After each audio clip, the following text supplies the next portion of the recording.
Underwater is a new movie directed by William Eubank, and this film stars Kristen Stewart, Vincent Castle, and TJ Miller. And before I begin this review, I would love for you guys to subscribe to my channel and enjoy each review I drop each day and each week, only if you like everything you see. Until then, let's enjoy this journey. So Underwater is about this team of aquatic researchers that created this base that drills deep within the Marina Trench. And then the team discovered that there was an earthquake that caused the base to implode. But then when the team goes outside, out into the abyss, they discover that there's something more scary that actually made this happen. And we have our horror movie, They're Underwater. I was in January and I was just like, okay. Then I was baffled when I found out this movie was supposed to be released in 2017. And this movie is a film that was supposed to be distributed by Fox, but Disney didn't give a shit about this movie, obviously, so they just waited 3 years and they, waited like, a year and a half, and they just drilled this movie in January and feed it amongst the sharks.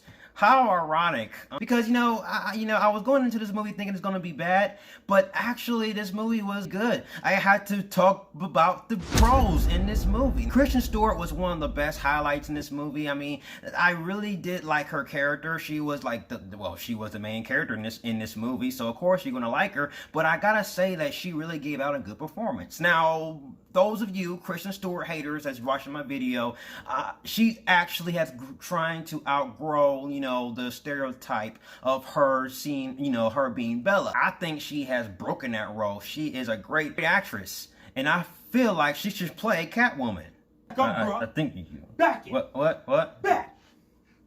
Back on point. I was just saying that, yes, she really gave out a good performance in this movie. One of the highlights in this movie was the story. The story was captivating, and the pacing in this movie was on point. This film really did a good job of rocking your boat, and you're enjoying yourself all the way from the first 5 minutes. You're just automatically thrilled. Then around that 30-minute mark, you just delve into the abyss, where these characters have to journey into the abyss within the Marina Trench, into the unknown, and it really has that claustrophobia feel, like all this space, and you just feel like so claustrophobic because there's so many creatures that could be lurking within the dark, within the deep, that dying unrest. Oh, you just don't know, and you feel that turmoil within these characters. And the film has that deep within terror, that sci-fi terror, and that you got from the Alien if you saw it from the first time. I really did feel those type of thrills. But for me, the film wasn't scary, but results may vary. But for me personally, there's a difference between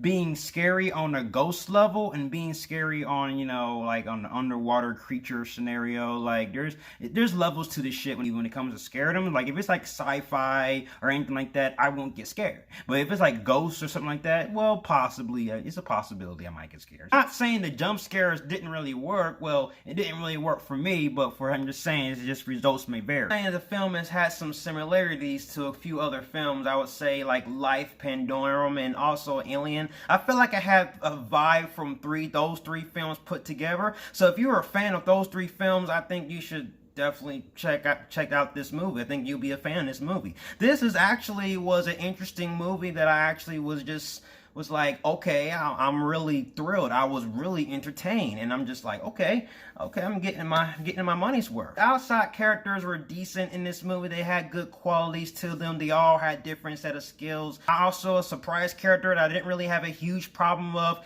TJ Miller. I'm gonna be honest, he didn't really have a huge role in this movie, but actually he wasn't irritating I thought he would be. He was decent. He had good qualities. But as for the cons in this movie does have some few flaws in particulars, but not too many. I would say that one of the issues I have with this movie revolves around the lack of character development. Now, when it comes to horror movies, I did say that you don't really need character development. As long as it has a good story and, good elements revolving around that, good jump scares, good sound design, then you have a good horror movie. And I feel like this film definitely has that. I feel like this is a little different because when it comes to ghost films, when it comes to The Conjuring, you don't really need character development for those type of films because it revolves around ghosts and stuff like that. You're more interested into the entity. But for a sci-fi film, like for Into the Unknown, like you don't know what this creature is, it technically almost builds a new world because there are similarities to other sci-fi movies. So you kind of need character development, so therefore you get an understanding of what the character. They didn't really delve into her backstory, didn't really delve into who she really is. All we know that she is a crew member who has special set of skills, and I forgot the characters' names. I forgot all the characters' names. I think there's one character's name is Rodrigo. Outside of him, I just don't remember the characters' names, and the film doesn't really do a good job of having you remember the names. Also, the film has some weird editing choices that I gotta say. Like, I feel like it has all to do with budgeting issues. When characters are getting ready to face like this ultimate demise, there's a special effect where the camera goes slow-mo, and then it just cuts black all the way from point A. And after it cuts black, the character wakes up into a new location. What are you doing?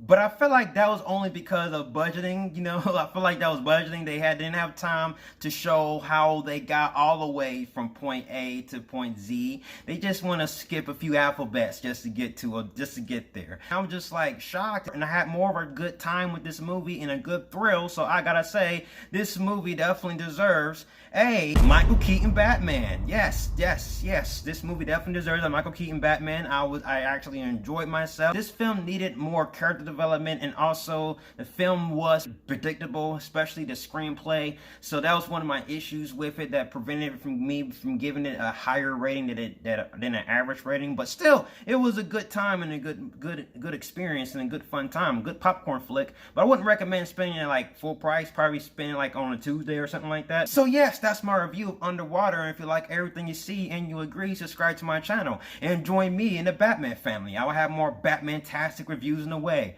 You have been warned. Till then, ciao.